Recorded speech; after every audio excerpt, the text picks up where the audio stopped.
saw a thread by Taylor Lorenz, who is the tech reporter, the sort of social media reporter for the Washington Post. And remember, she was once tapped to work with the Biden administration around misinformation online. And she, because of the right wing backlash to that appointment and that entire, the creation of that oversight committee, which I don't even think was an oversight committee. It was just like, hey, let's maybe look into misinformation. She was removed from that post. She also is famous for interviewing the creator of Libs of TikTok, psycho transphobe Chaya Raichik, et cetera, et cetera, et cetera. She had a new article out, and then she commented on the reception of that article, and that's what I want to react to. But her article is entitled Gen Z Influencers Who Supported Biden in 2020 Turn Against Him.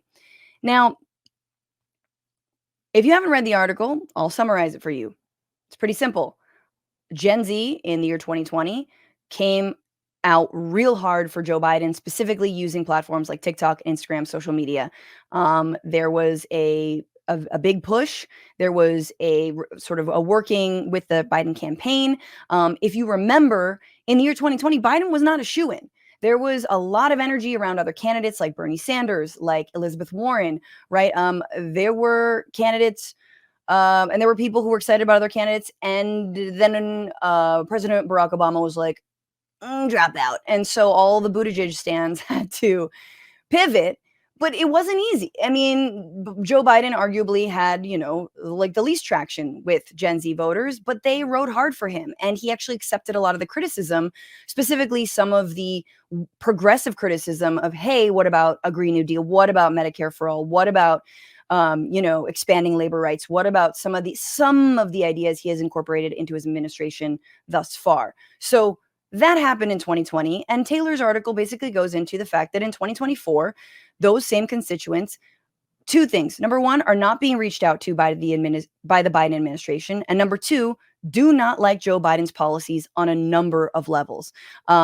They discuss not liking Biden's climate policies, given that we are now drilling more for oil and gas than in any other prior administration.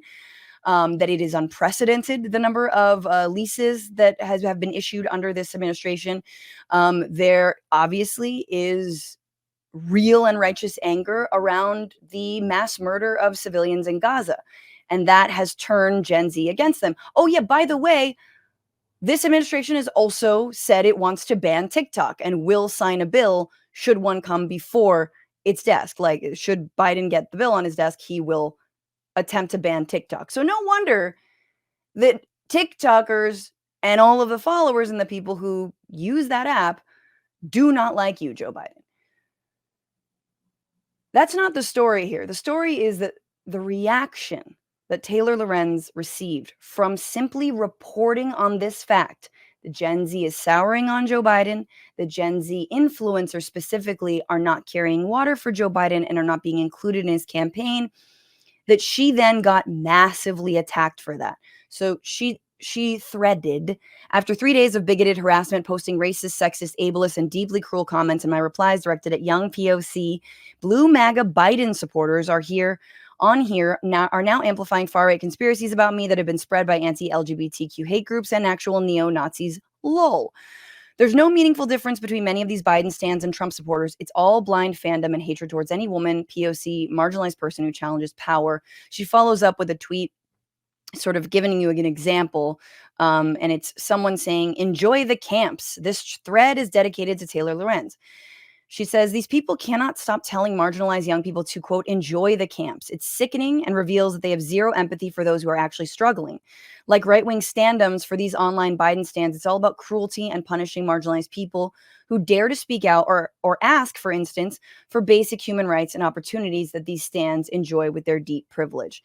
Now, I'm not here to say that every single person that trolls is like a real person or has real beliefs or represents like some broader ideology. I do think it's important for us to distinguish that, just period.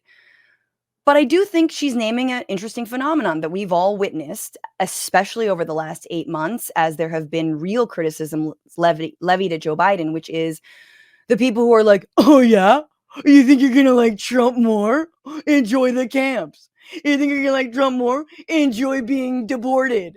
You think you're gonna like at a certain point, I think it's you who are gonna enjoy seeing people put into camps or deported or whatever other make-believe thing you have in your mind. Are you excited for that moment? Because it seems like unless you put up and shut up with Joe Biden and don't have any criticisms, heaven forbid, that like suddenly like you it sounds like you're like relishing in that, right? Like you're suddenly the enemy.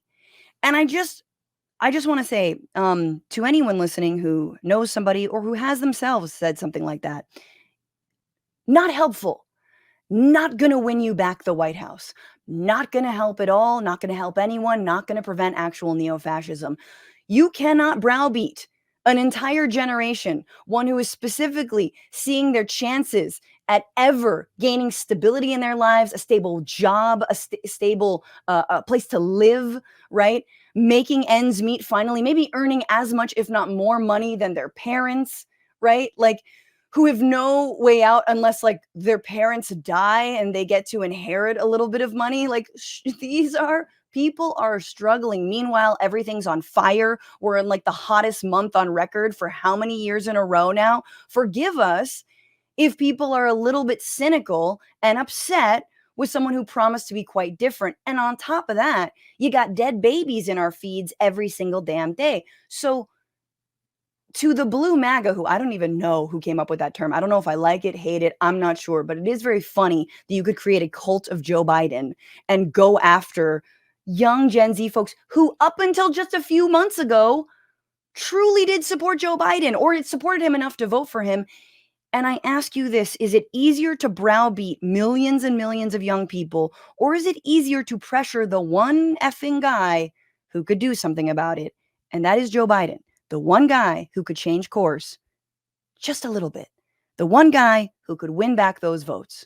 What's going on, Frantifa? If you haven't already, subscribe to this channel right now. Hit that button. And also, you can become a patron and support the show every single week. Get access to bonus episodes and exclusive merchandise. Patreon.com/bitchuation room. Do it.